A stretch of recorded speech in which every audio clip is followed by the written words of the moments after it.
പലപ്പോഴും നമ്മൾ വാർത്തകളിൽ കാണാറുള്ള ഒന്നാണ് ലോകത്തിലെ ഏറ്റവും ജനപ്രിയനായ നേതാവായി നരേന്ദ്രമോദി തിരഞ്ഞെടുക്കപ്പെട്ടു എന്നത്. മോർണിംഗ് കൺസൾട്ട് പോലുള്ള ഏജൻസികളെ ഉദ്ധരിച്ചാണ് ഈ വാർത്തകൾ വരുന്നത്. എന്നാൽ ഇതിൻ്റെ പിന്നിലെ വസ്തുത എന്താണ്? ഈ സർവേകൾ എങ്ങനെയാണ് നടക്കുന്നത്? എന്തുകൊണ്ടാണ് അന്താരാഷ്ട്ര മാധ്യമങ്ങൾ ഇതിനെ മറ്റൊരു രീതിയിൽ കാണുന്നത്? ആദ്യമായി ഈ സർവേകളുടെ രീതിശാസ്ത്രം മനസ്സിലാക്കാം. മോർണിംഗ് കൺസൾട്ട് നടത്തുന്നത് ഒരു അപ്രൂവൽ റേറ്റിംഗ് ആണ്. അതായത് ഒരു രാജ്യത്തെ ജനങ്ങൾ അവരുടെ സ്വന്തം നേതാവിനെ എങ്ങനെ വിലയിരുത്തുന്നു എന്ന് മാത്രമാണിത്. അല്ലാതെ ലോകത്തിലെ എല്ലാ രാജ്യങ്ങളിലെയും ജനങ്ങളോട് നിങ്ങളുടെ ഇഷ്ട നേതാവ് ആര് എന്ന് ചോദിച്ചല്ല ഈ ലിസ്റ്റ് തയ്യാറാക്കുന്നത്.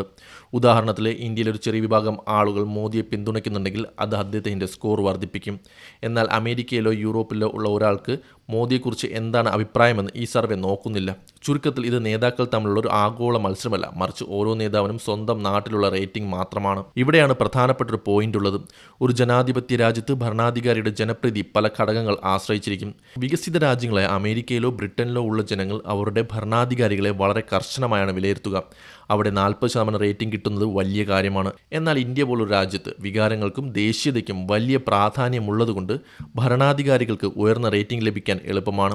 കൂടാതെ ഇന്ത്യയിലെ മാധ്യമങ്ങൾ നൽകുന്ന അമിത പ്രചാരണവും പ്രതിപക്ഷത്തിൻ്റെ ശബ്ദം അടിച്ചമർത്തപ്പെടുന്നതും ഇത്തരം സർവേ ഫലങ്ങളെ സ്വാധീനിക്കുന്നുണ്ടെന്ന് രാഷ്ട്രീയ നിരീക്ഷകർ ചൂണ്ടിക്കാട്ടുന്നു. സ്വന്തം രാജ്യത്ത് പോപ്പുലർ ആയതുകൊണ്ട് ഒരാൾ ലോക നേതാവാകണം എന്നില്ല. ലോകത്തെ ഏറ്റവും വലിയ ജനപ്രിയ നേതാവാണെങ്കിൽ എന്തുകൊണ്ടാണ് അന്താരാഷ്ട്ര മാധ്യമങ്ങളിൽ ഇന്ത്യയിലെ ജനാധിപത്യ തകർച്ചയെക്കുറിച്ചും പത്രസ്വാതന്ത്ര്യത്തെക്കുറിച്ചും നിരന്തരം വിമർശനങ്ങൾ വരുന്നത്? പ്രമുഖ അന്താരാഷ്ട്ര റേറ്റിംഗ് ഏജൻസികളായ വീഡം ഇൻസ്റ്റിറ്റ്യൂട്ട് ഒക്കെ ഇന്ത്യയെ ഇലക്ട്രൽ ഓട്ടോക്രസി എന്നാണ് വിശേഷിപ്പിക്കുന്നത്. അപ്പോൾ ഒരു വശത്ത് സർവേകളിലെ ജനപ്രീതിയും മറുഭാഗത്ത് ജനാധിപത്യ മൂല്യങ്ങളിലെ ഇടിവും, ഇത് രണ്ടും കൂട്ടിമുട്ടുന്നില്ല.